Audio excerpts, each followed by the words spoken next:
প্রিয় দর্শক, আসসালামু আলাইকুম। Sharmin kitchen house and blog থেকে সবাইকে স্বাগত জানাই। আজকে নরম তুলতুলে স্পঞ্জ রসগোল্লা নিয়ে হাজির হয়েছি। আজকে রেসিপিটা তৈরি করে দেখাবো। আর মিষ্টি খেতে আমরা সবাই পছন্দ করি, আর দোকানের থেকেও বেশি মজার হবে এই মিষ্টিটা। একদমই অথেন্টিক। দোকানেরটা আসলে পুরোপুরি ছানা দিয়ে তৈরি করে কিনা সেটা সন্দেহ রয়েছে, কিন্তু নিজেরা যদি বাসায় তৈরি করি তাহলে আমরা একদমই খাঁটি একটা রসগোল্লা খেতে পারবো। তো আজকে আমি যেভাবে রেসিপিটা তৈরি করব সেভাবেই তৈরি করতে হবে, তাহলে একদম দোকানের থেকেও বেশি স্বাদের রসগোল্লা খাওয়া যাবে। আর আমি ছানা কাটা দেখাইনি। ছানা কাটা খুবই সহজ। মধ্যে একটু ভিনেগারের সাথে হালকা একটু পানি নিয়ে তারপর সেই ভিনেগার আমি দুধের মধ্যে দিয়ে দিয়েছি। দুধটা গরম হওয়ার পরে এরপরে যখন দেখা যাবে ছানা হয়ে গিয়েছে এবং সবুজ সবুজ পানি বের হয়েছে, তখন চুলো থেকে ছানাটা তুলে ফেলতে হবে। আর বেশিক্ষণ জাল দেওয়া যাবে না, তাহলে ছানাটা শক্ত হয়ে যাবে। আর ছানা শক্ত হয়ে গেলে মিষ্টিটাও ভালো হবে না। তাই যত তাড়াতাড়ি সম্ভব সবুজ পানি বের হওয়ার সাথে সাথে আমরা ছানাটা তুলে ফেলবো। আর ছানা থেকে পানিটা আলাদা করার জন্য আমি একটা শপিং ব্যাগ নিয়েছি। শপিং ব্যাগের মধ্যে ছানাটা রেখে দিয়েছি। এই পানিটা ছড়ানো পর্যন্ত অপেক্ষা করতে হবে। এজন্য আমি আধ ঘন্টা ব্যাগটা এক জায়গায় ঝুলিয়ে রেখেছি, যাতে করে পানিটা পুরোপুরি ঝরে যায়। একদমই একদমই বেশি চাপাচাপি করা যাবে না, হালকা হালকা আলতো হাতে একটু চেপে পানিটা যাতে বের হয়ে যায় সেভাবে করতে হবে। দেন আধা ঘন্টা পরে আমি ছানাটা একটা প্লেটে নিয়ে নিয়েছি। এরপর ভালোভাবে, দেখতেই পাচ্ছেন, এভাবে করে মথে নিতে হবে। ছানাটা সুন্দরভাবে মথে নিচ্ছি, যাতে করে গোলাকার একটা শেপ তৈরি করা যায়। এমন ভাবে ছানাটা মথে নিতে হবে। বেশ অনেকক্ষণ আমি ছানাটা মথে নিয়েছি। দেন আমি গোলাকার শেপ তৈরি করে নিব।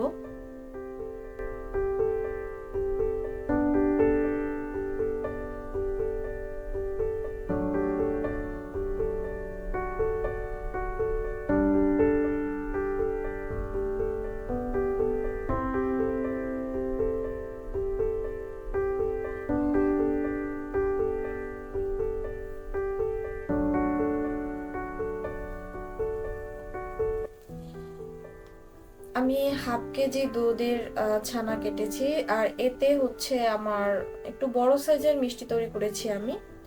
সেক্ষেত্রে 4টা মিষ্টি তৈরি করা যাবে। আরো যদি ছোট ছোট মিষ্টি তৈরি করতাম তাহলে হয়তো আরো বেশি পরিমাণে মিষ্টি তৈরি করা যেত।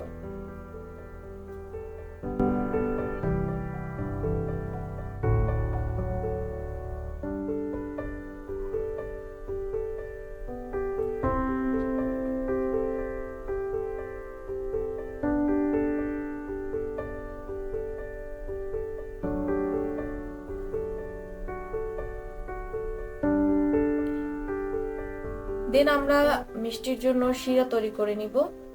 আর একটা কড়াইতে আমি 2-3 কাপ পানি দিয়ে দিব। এরপর প্রয়োজন অনুযায়ী আমি গরম পানি আরো অ্যাড করতে পারবো। আপাতত আমি 2-3 কাপ পানি দিয়ে দিয়েছি। দেন পরিমাণ মতো চিনি দিয়ে দিব।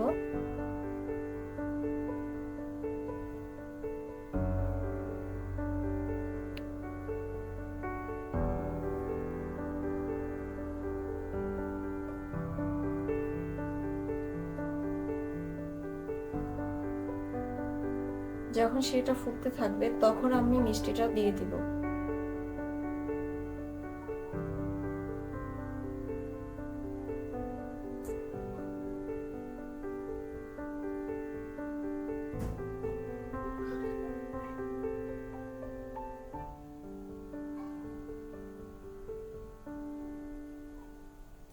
এ পর্যায়ে আমরা মিষ্টি গুঁড়ো দিয়ে দিব শিরার মধ্যে।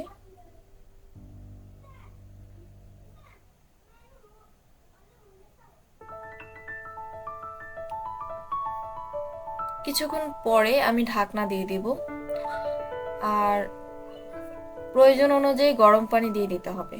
একদমই ঠান্ডা পানি না, গরম পানি দিয়ে দিতে হবে।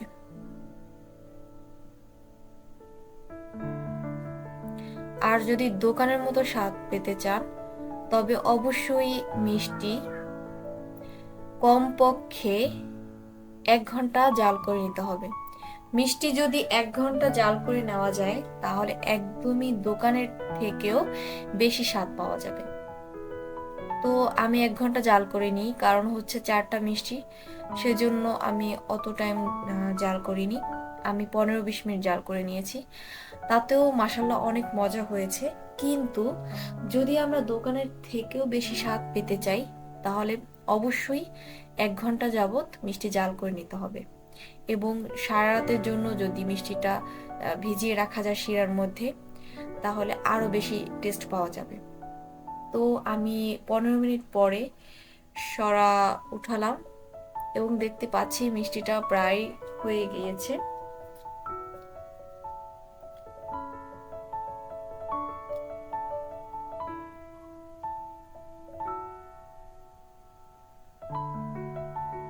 এরপরে এই মিষ্টি আমি 2-3 ঘন্টা ভিজিয়ে রাখবো শিরার মধ্যে, দেন আমরা মিষ্টিটা খেতে পারবো। তাহলেও ভালোই স্বাদ পাওয়া যাবে। তবে যদি অনেক বেশি মিষ্টি হতো তাহলে আমি 1 ঘন্টায় জাল করে নিতাম। যেহেতু মিষ্টি কম সেজন্য 1 ঘন্টা জাল করিনি। 4টা মিষ্টি নিয়ে এতক্ষণ আসলে ধৈর্যের একটা ব্যাপার রয়েছে। তো দেখতেই পাচ্ছেন আমার মিষ্টিগুলো মাশাআল্লাহ অনেক সুন্দর হয়েছে এবং তুলতুলে একদম নরম রসগোল্লা, স্পঞ্জ রসগোল্লা যেটাকে বলে। সবাইকে অসংখ্য ধন্যবাদ শেষ পর্যন্ত রেসিপিটা দেখার জন্য। আজকের মতো বিদায় নিচ্ছি। আল্লাহ হাফেজ, আসসালামু আলাইকুম।